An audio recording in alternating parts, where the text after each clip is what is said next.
Hello, everyone. Welcome back to the Articulate Women podcast. This is season 3, episode 4. And this is just going to be an episode just with me, Melissa. We're going to call it a little pep talk, just a little something to brighten your day that doesn't take too long. So I really just wanted to get on here today and share my quick little message that I shared in my testimony this last month in sacrament meeting. It was a, shall we say, slower testimony meeting. And we had a little bit of a lull in speakers. And I remember just sitting in the pew and thinking, I remember that someone over the last couple of years had said that the most sacred time in a fast and testimony meeting is when no one is talking. And this person, I wish I could remember who it was, said that the reason that it's so sacred and powerful in that moment and that the spirit is so strong is because everyone in the room is sitting there wondering, if I got up, what would I say? And so I kind of love those quiet moments where you're all just kind of like waiting for someone to get up because everyone's like, well, we should like fill the silence and it's kind of awkward. Like maybe I should get up and maybe I could say this or maybe I could say that. And it's just this natural point of reflection. I started thinking, of course, and decided to get up. And here is what I shared and kind of how it all connected. So I just finished all of my schooling to be a mental health therapist. The last 9 months of school are practicum and internship where you are still in school, but you're starting to see patients like on a part-time basis. And this is a time where you have supervision at your site and supervision through the school so that like everyone's making sure that you're doing all the right things, that you're competent, that you're hitting all the boxes and making sure you feel confident and ready to start seeing patients. As I graduate, I have to wait for the board to approve my license, and it's a little bit of a process. And so you have to take some time away from patients because legally there's kind of a gap in coverage and you have to wait to be fully licensed. And so this was around the time of this fast and testimony meeting. And so it has become a natural reflection point for me to think about my journey through school and this new career and this kind of shift in my life over the last couple of years. And also relating my new career choice to my faith. About 2 weeks ago, we were in our group supervision for school. And there's a couple of other LDS girls in my cohort. So we're all over the country. And so we're all in different spots. There's some in Utah, some in Colorado, some in California. And a couple of us are LDS and had talked about our faith a little bit as far as how we approach some cases. And some of us had treated LDS patients as well. And so that had come up in supervision. But we had another girl that grew up evangelical Christian. And so she had background in her faith, but she's not practicing now as an adult. And she had kind of wanted to know, like, what was our experience of blending our faith and our practice as therapists. It was a really cool question to kind of help me really reflect on the mix of the two. What I ended up sharing with her was there's a verse in Isaiah chapter 9, verse 6, that talks about Christ. And this is a verse that's used in Christmas songs because it talks about Christ's coming and his birth. So in verse 6 it says, "For unto us a child is born, unto us a son is given, and the government shall be upon his shoulder, and his name shall be called Wonderful Counselor, the Mighty God, the Everlasting Father, the Prince of Peace." And I just related to her that like it's so cool to like have this little bit in common with Jesus, to be a wonderful counselor. I try my best, of course. I'll never be like Christ, but it's just a kind of a cool idea that I get to kind of share this passion with him to be able to show up for people in their time of need.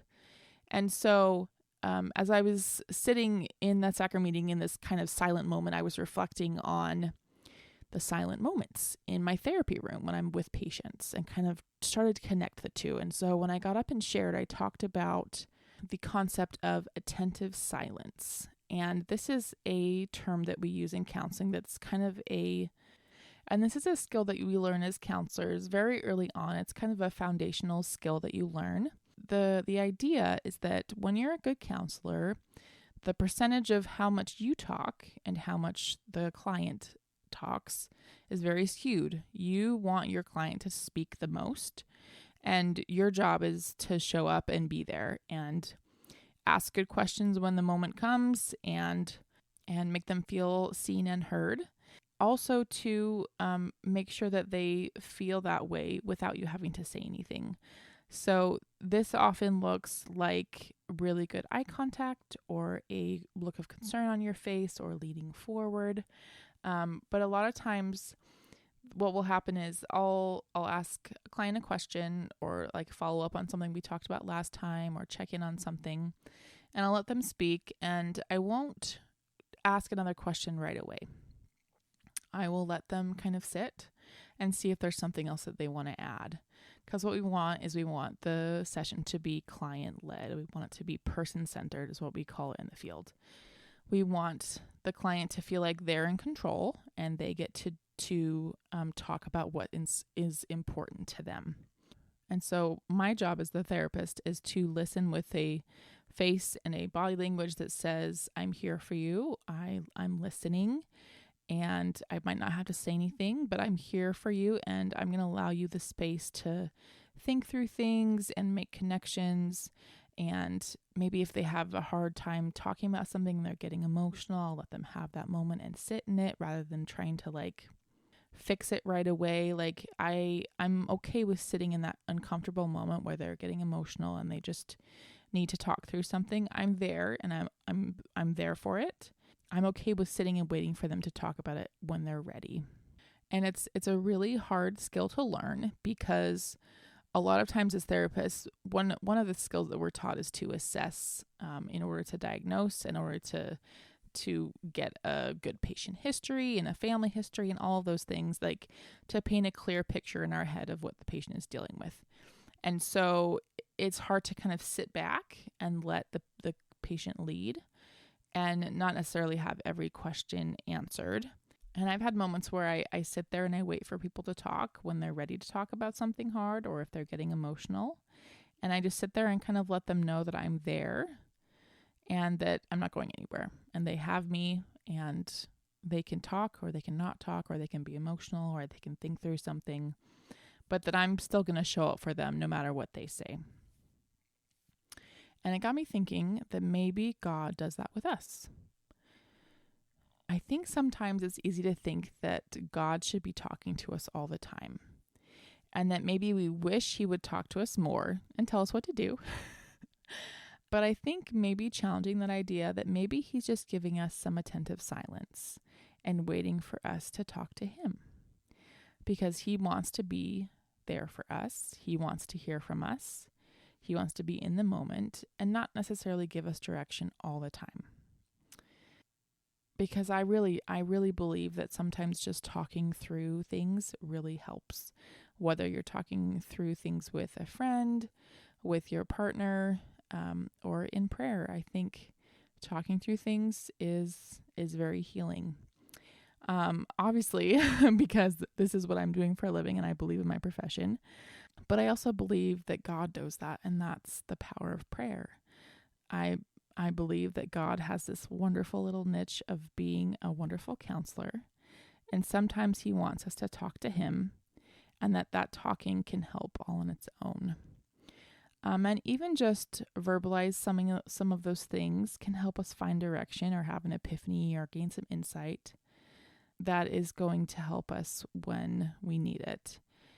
And I just want to challenge you guys to think that if you feel like God is not talking to you, maybe he's just listening. And I know that he's there for all of us, and he loves us very much. And he wants to hear from you. He wants to talk with you. And sometimes he may just be giving you a little bit of little dead air so that you can talk to him and feel close to him and to just know that he's there. And I just wanted to end with a verse from Come Follow Me from this week. I shared this verse with my kiddos. They're 7 years old. I have twins.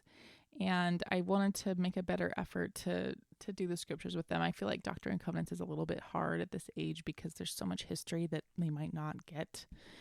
Whereas like teaching Noah's Ark is really fun with kids. But I just pulled up the scripture for the week, and it just hit that the first two verses were so perfect. And it really just talks about the power of prayer. So this is Doctrine and Covenants, section 67, verses 1 and 2. Behold and hearken, O ye elders of my church, who have assembled yourselves together, whose prayers I have heard, and whose hearts I know, and whose desires have come up before me. Behold, and lo, mine eyes are upon you, and the heavens and the earth are in mine hands, and the riches of eternity are mine to give. I just love this promise that our prayers are heard, our hearts are known, and our desires have come up before God. It's such a beautiful comfort. His eyes are upon us. He's paying attention. I promise he's paying attention. I know it feels like you wish he would just give you a map and a set of directions and exactly what to do. I've been there. I'm kind of there now. But he knows your heart. He knows who you are. He knows your desires. His eyes are upon you. He trusts you. He wants to guide you. And if it feels like he's not talking, maybe he's listening. All right, that's it for today. We'll see you next time.